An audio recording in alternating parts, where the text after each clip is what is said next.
নমস্কার বন্ধুরা, কেমন আছেন সবাই?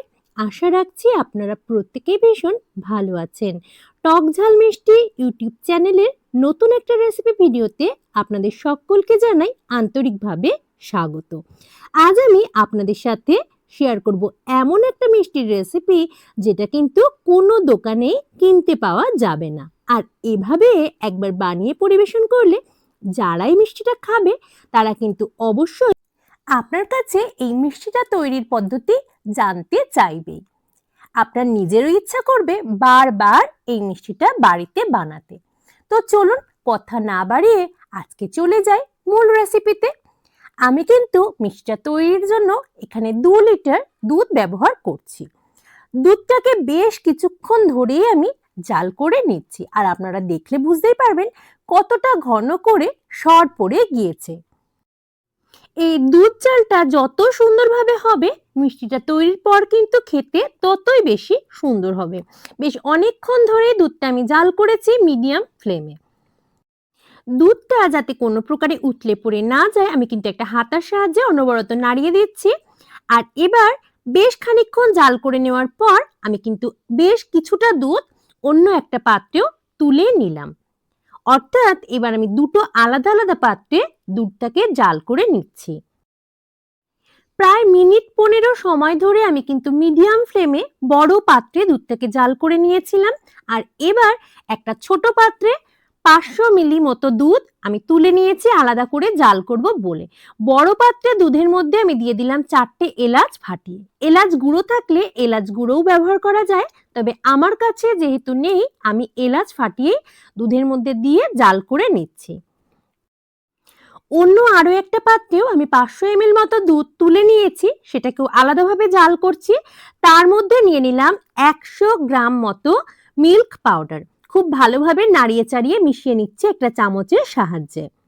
কোনো প্রকার পাউডার মিল্ক ব্যবহার না করেও কিন্তু দুধটাকে অনেক বেশিক্ষণ ধরে জাল দিয়ে দিয়ে একেবারে ক্ষীরের মতো ঘন করে নেওয়া যায়, তবে সেটা আরো অনেক বেশি সময় সাপেক্ষ বলে আমি কিন্তু এর মধ্যে 100 গ্রাম দুধ অ্যাড করে দিয়েছি, যাতে এই কাজটা আমার অল্প সময়ের মধ্যে হয়ে যায়।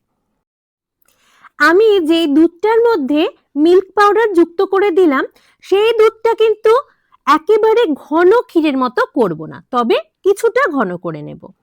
আর অন্য একটা পাত্রে, যে পাত্রে আমি দুধের মধ্যে এলাচ মিশিয়ে জাল দিচ্ছিলাম, সেখান থেকে 1 হাতা মতো দুধ আমি তুলে রেখেছি। উষ্ণ অবস্থাতে তার মধ্যে দিয়ে দিলাম 2 চামচ কাস্টার্ড পাউডার। খুব ভালোভাবে মিলিয়ে ওই এলাচযুক্ত দুধের মধ্যেই কিন্তু যুক্ত করে জাল করে নিচ্ছি কিছুক্ষণ সময়ের জন্য। কালারটা কিন্তু এতে বেশ ভালো হয় আর ফ্লেভারটাও সুন্দর আসে। বড় পাত্রে যখন 2 লিটার দুধ আমি একসাথে জাল করছিলাম তখন 250 গ্রাম চিনি আমি যুক্ত করে দিয়েছিলাম, তবে কথায় কথায় আপনাদের জানাতে একেবারেই গিয়েছিলাম ভুলে। এবার মিষ্টিটা তৈরির জন্য নিয়ে নিয়েছি বেশ কয়েক পিস স্লাইস পাউরুটি। পাউরুটিগুলোর চারপাশের অংশ খুব ভালোভাবে আমি কিন্তু বাদ দিয়ে দিয়েছি। মাঝের অংশগুলো আমি এই মিষ্টি তৈরির জন্য ব্যবহার করব।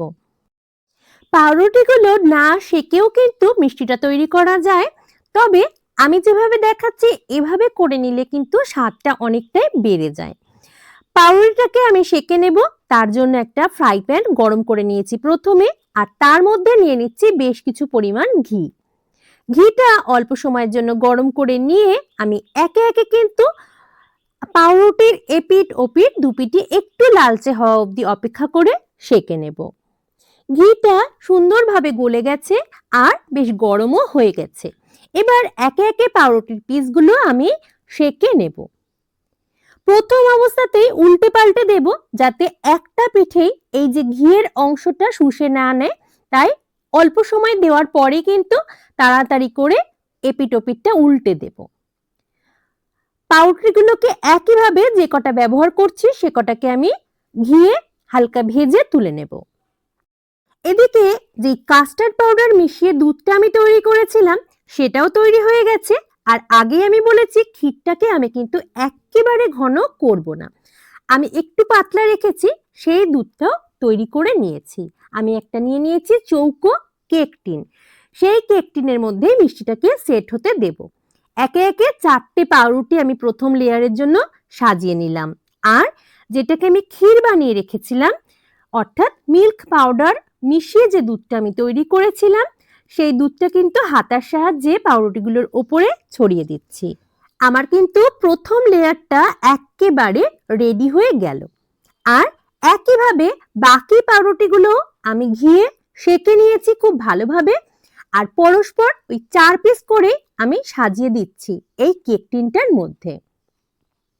ঘিয়ে ভেজে নেওয়ার ফলে এই পাউরুটিগুলোই কিন্তু আলাদা একটা স্বাদ যুক্ত হয়ে যায়। একইভাবে যেমন প্রথম লেয়ারটা তৈরি করেছিলাম ঠিক একইভাবে কিন্তু আবারও যে ক্ষীরটা আমি তৈরি করে রেখেছি অর্থাৎ গুঁড়ো পাউডার দুধ মিশিয়ে সেই ক্ষীরের লেয়ারটা দিয়ে দিচ্ছি। আমি আজকে এই মিষ্টিটা তৈরির জন্য মোট 3টে লেয়ারে সাজাচ্ছি। আপনারা চাইলে কম বা বেশি অবশ্যই নিজেদের পছন্দ অনুসারে এটা করে নিতে পারেন। আমি কিন্তু আরো একটা পাউরুটি স্তর তৈরি করে নিচ্ছি। ঠিক 4 পিস পাউরুটি দিয়েই করছি এটাকেও। সাজিয়ে নেওয়ার পর উপর থেকে আমি দিয়ে দেব কাস্টার্ড পাউডার মিশিয়ে আমি যে দুধটা জাল করে রেখেছিলাম সেই সম্পূর্ণ দুধটাই। ওপর থেকে নিজেদের পছন্দ অনুসারে ড্রাই ফ্রুট দিয়ে কিন্তু ডেকোরেশন করা যায়। আমার বাচ্চারা খুব বেশি ড্রাই ফ্রুটস পছন্দ করে না কাজু কিশমিশ ছাড়া, তাই আমি কিন্তু শুধুমাত্র কাজু কিশমিশ দিয়ে ডেকোরেশন করেছি। এছাড়াও আপনারা আপনাদের বাড়ির সদস্যদের পছন্দ অনুসারে এই ডেকোরেশনটা অবশ্যই করে নিতে পারেন। আমার তো রেডি হয়ে গেছে মিষ্টি। এবার কয়েক ঘন্টার জন্য ফ্রিজে রেখে তারপর কিন্তু বের করে সার্ভ করতে হবে। আজকের রেসিপিটা কেমন লাগলো আপনাদের জানাতে ভুলবেন না। ভালো লাগলে লাইক করবেন, আর যারা প্রথমবার দেখছেন আমি অনুরোধ করব সাবস্ক্রাইব করে পাশে থাকবার জন্য। আবারও নতুন ভিডিও নিয়ে আপনাদের সামনে হাজির হব খুব তাড়াতাড়ি। ভালো থাকবেন সকলে।